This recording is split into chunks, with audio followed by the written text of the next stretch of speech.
Federal ബാങ്കിൻ്റെ പാർട്ണർഷിപ്പിലുള്ള FI money account open ചെയ്തവർക്ക് പൈസ ട്രാൻസ്ഫർ ചെയ്യുന്നതിനും ഓൺലൈൻ പേയ്മെൻറ്റുകൾ ചെയ്യുന്നതിനും ഉപയോഗിക്കുന്ന UPI പിൻ നമ്പർ മറന്നുപോയാൽ എങ്ങനെ റീസെറ്റ് ചെയ്യാമെന്നാണ് ഇവിടെ കാണിക്കാൻ പോകുന്നത്. ബാങ്കിംഗ് സംബന്ധമായ കൂടുതൽ വീഡിയോകൾ കാണാൻ നമ്മുടെ ചാനൽ ഇതുവരെ സബ്സ്ക്രൈബ് ചെയ്തിട്ടില്ലെങ്കിൽ ഒന്ന് സബ്സ്ക്രൈബ് ചെയ്യുക.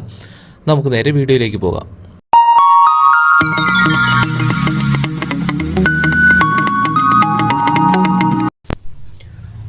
ആദ്യമായി നമ്മുടെ ഫോണിലുള്ള FI മണി ആപ്പ് ഓപ്പൺ ചെയ്യുക. ഓപ്പൺ ചെയ്യുന്നതിന് നമ്മുടെ ഫോൺ ലോക്കാണ്, അതായത് ഈ ഫോണിൻ്റെ ഫിംഗർ പ്രിൻ്റ് ഉപയോഗിച്ചിട്ടോ അല്ലെങ്കിൽ ലോഗിൻ പിൻ ഉപയോഗിച്ചിട്ടോ ഓപ്പൺ ചെയ്യുക.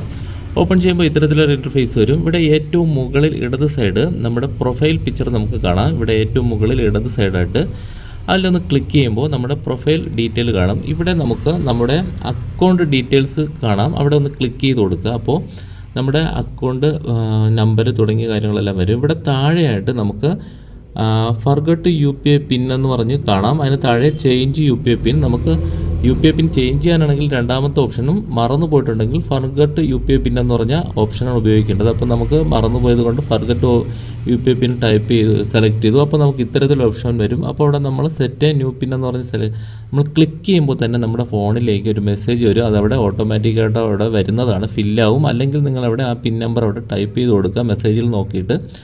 അതിനുശേഷം എൻ്റർ ATM പിൻ, നിങ്ങൾക്ക് ലഭിച്ചിട്ടുള്ള FI മണിയുടെ ATM പിന്നിൻ്റെ ATM കൗണ്ടിൽ നിന്നും പൈസ എടുക്കുന്നതിനുള്ള 4 അക്ക പിൻ നമ്പർ നിങ്ങൾ അവിടെ ടൈപ്പ് ചെയ്ത് കൊടുക്കുക. അതിനുശേഷം താഴെയുള്ള ടിക്ക് മാർക്കിലൊന്ന് ജസ്റ്റ് ടിക്ക് കൊടുക്കുക. അതിനുശേഷം വീണ്ടും ഒരിക്കൽ നമ്മുടെ പുതിയ UPI പിൻ നമ്മളവിടെ സെറ്റ് ചെയ്യുക. അതായത് നമ്മൾ മറന്നുപോയി, അപ്പോൾ ഇനി പുതിയൊരു UPI പിന്നാണ് സെറ്റ് ചെയ്യുന്നത്, 4 അക്ക പിൻ നമ്പർ.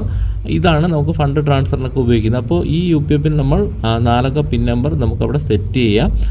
അതിനുശേഷം വീണ്ടും കൺഫേം ചെയ്യുന്നതിന് വീണ്ടും ഒരിക്കൽ കൂടെ നമ്മൾ അതേ പിൻ നമ്പർ തന്നെ നമ്മൾ വീണ്ടും ഒരിക്കൽ കൂടെ ടൈപ്പ് ചെയ്ത് കൊടുക്കുക. ടൈപ്പ് ചെയ്തതിന് ശേഷം താഴെ കാണുന്ന ടിക്ക് മാർക്കിൽ ജസ്റ്റ് ഒന്ന് ക്ലിക്ക് ചെയ്ത് കൊടുക്കുക, ഇവിടെ താഴെ കാണുന്നതിൽ. അപ്പോൾ നമുക്ക് ഇത്രയേ ഉള്ളൂ. ജസ്റ്റ് ഒന്ന് വെയിറ്റ് ചെയ്യുക, പ്രോസസ്സിംഗ് എന്ന് പറഞ്ഞ് കാണിക്കും. അതിനുശേഷം നമുക്ക് കാണാം സെക്യൂർ പിൻ റീസെറ്റ് സക്സസ്ഫുള്ളി. ഇത്രയേ ഉള്ളൂ. നമുക്ക് നമ്മുടെ UPI പിൻ റീസെറ്റ് ചെയ്തു. ഇനി നമുക്ക് വീണ്ടും പൈസ ട്രാൻസ്ഫർ ചെയ്യുന്നതിനൊക്കെ നമുക്ക് UPI പിൻ ഉപയോഗിക്കാവുന്നതാണ്. ഈ വീഡിയോ നിങ്ങൾക്ക് ഉപകാരപ്പെട്ടു അല്ലെങ്കിൽ ഇഷ്ടപ്പെട്ടെങ്കിൽ ഒന്ന് ലൈക്ക് ചെയ്യുക. നമ്മുടെ ചാനൽ ഇതുവരെ സബ്സ്ക്രൈബ് ചെയ്തിട്ടില്ലെങ്കിൽ ഒന്ന് സബ്സ്ക്രൈബ് ചെയ്യുക.